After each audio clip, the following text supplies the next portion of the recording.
હરિયાણામાં ગુજરાત એટીએસ અને હરિયાણા એસટીએફ સાથે સંયુક્ત ઓપરેશન 19 વર્ષના આતંકી અબ્દુલ રહેમાનની ધરપકડ કરી।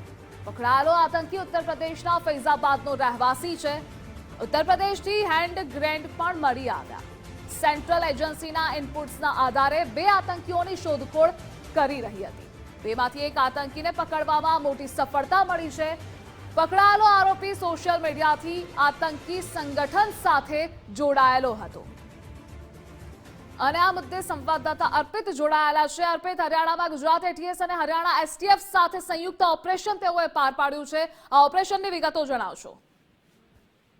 ગુજરાત એટીએસ અને હરિયાણા એફટીએસ છે એમને માહિતી મળી હતી। ગુપ્ત માહિતીના આધારે સર્ચ કરવામાં આવ્યું। હરિયાણામાંથી એક આતંકી જેની ઉંમર માત્ર 19 વર્ષ છે, જેનું નામ છે અબ્દુલ રહેમાન, કે જે અબુ અકબર એના પિતાનું નામ છે। ઉત્તર પ્રદેશના ફૈઝાબાદનો તે રહેવાસી છે।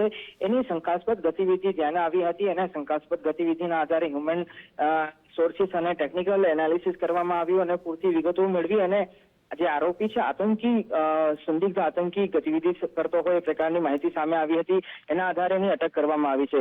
હાલ ગુજરાત એટીએસ દ્વારા એ સત્તાવાર માહિતી આપવામાં આવી છે કે મૂળ ઓપરેશન છે એ હરિયાણા એફટીએસ નું ઓપરેશન છે, જેમાં ગુજરાત એટીએસ પણ જોડાઈ હતી અને તેમાં એમને સહયોગ પણ કર્યો હતો। એટલે અધિકૃત માહિતી ગુજરાત એટીએસ દ્વારા નહીં પણ હરિયાણા એટીએસ દ્વારા આપવામાં આવશે અને એની ધરપકડ કર્યા બાદ હાલ એજન્સી દ્વારા પૂછપરછ કરવામાં આવી રહી છે અને કેટલા સમયથી આ સંદિગ્ધ આતંકી ગતિવિધિ સાથે જોડાયેલો હતો, કોણ એનો આકા હતો અને શું એના મનસુબા હતા, એ તમામ પ્રકારની વિગતોની પૂછપરછ હાલ કરવામાં આવી રહી છે।